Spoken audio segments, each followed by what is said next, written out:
अगर आपण याच्या आधी आमच्या समाजाला न्याय मिळाला असता तर आमच्या माझी मैत्रीण आज जिल्हा परिषदची अध्यक्ष राहिली असती, ही फार आमच्यासाठी आनंदाची बाब असती आणि गोवारी समाज त्याकरिता खूप जास्त उत्साहित होता। पण मी जेव्हा मतदान झाला आणि मी तिला भेटायला गेली तर ती रडत होती आणि तिने एकच शब्द म्हणाले की माझ्या पाठीशी माझा समाज नव्हता। पण ती रागावून अशी म्हणाली, तिच्या मनात असं नव्हतं, समाजासाठी पण ती झटत होती।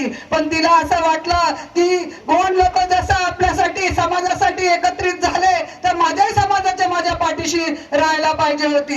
पण ती गोष्ट खरी नव्हती, कारण तिच्या मनाला वाईट वाटलं म्हणून ती तशी बोलली। पण तिच्या समाजासाठी ती जिद्द करत आहे, तुम्ही पण तिच्यासाठी केलं, पण आपल्याला न्याय मिळाला नव्हता। आपल्याला आता न्याय मिळवून देणार आहेत, म्हणून आपण याच पद्धतीनं आता जसे या ठिकाणी तुम्ही संघटित झालेले आहे अशाच पद्धतीनं संघटित व्हा आणि आपल्या समाजाचं नाव उच्च कसं होईल, अलौकिक कसं होईल, त्याच्यातून आपल्याला न्याय कसं मिळणार, आपले मुलं कसे शिकणार। आज इथं बघितलं की आज आपले मुलं आता अशिक्षित राहिलेले नाही आहे, आपला समाजही खूप समाज गेलेला आहे, कारण आता इथं अनेक मुलांचे इथं सत्कार झालेले आहे।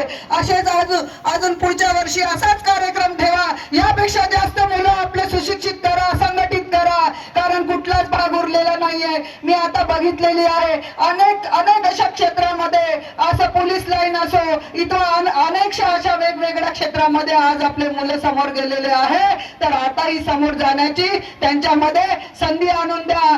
स्वतः आई वडिलांनी मुलांसाठी त्यांना शिक्षणासाठी प्रबोधन द्या किंवा त्यांना मदत करा, त्यांना मागे म्हणजे त्यांना असं आपल्याला प्रोत्साहित करावं लागेल की दादा पूर्वीचा काळ गेलेला आहे, आपल्याला शिक्षणा व्यतिरिक्त काही नाही आहे आणि मुलांना मोबाईल पासून दूर ठेवा। मोबाईल ही एक अशी गोष्ट आहे की मुलांना त्याचा छंद एक बिमारीपेक्षा कमी नाही आहे। होतपर्यंत मुलांच्या हातामध्ये मोबाईल देऊ नका, कारण मोबाईल आहे ना मुलं घडत नाही। मोबाईल एक कामाची वस्तू तेवढीच आहे, पण ती एक व्हायरस आहे, त्याला जितकं दूर ठेवाल तितकंच बरं राहील। कामाप्रतीच काम काढावा। अब्दुल कलाम यांनी एका सायकलवर मिसाईलचे पार्ट्स नेऊन त्यांनी एक मिसाईल तयार केली होती। अशा पद्धतीने त्यांनी एका मित्रांसोबत व त्यांची सहायता घेऊन काम केले। आपल्याही समाज बांधवांना सांगण्याचं एकच तात्पर्य आहे की आपण जर करतो म्हटलं तर काहीतरी होऊ शकते, म्हणून करण्याचा एक यम ठेवा,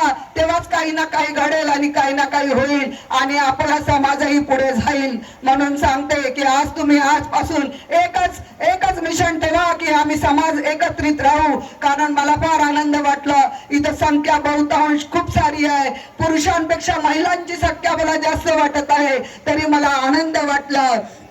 आता माझी सभापतीपदी मला नव्याने मी निवडून आलेली आहे। महिलांना एकच सांगू इच्छिते, कुठल्याही महिलांच्या अडचणी असतील तर मी त्याचा पूर्ण करण्याचा कोशिश करणार आणि मला इथं बोलावलं, माझं मान सन्मान केलं, त्याकरिता मी आयोजकाचे धन्यवाद देते।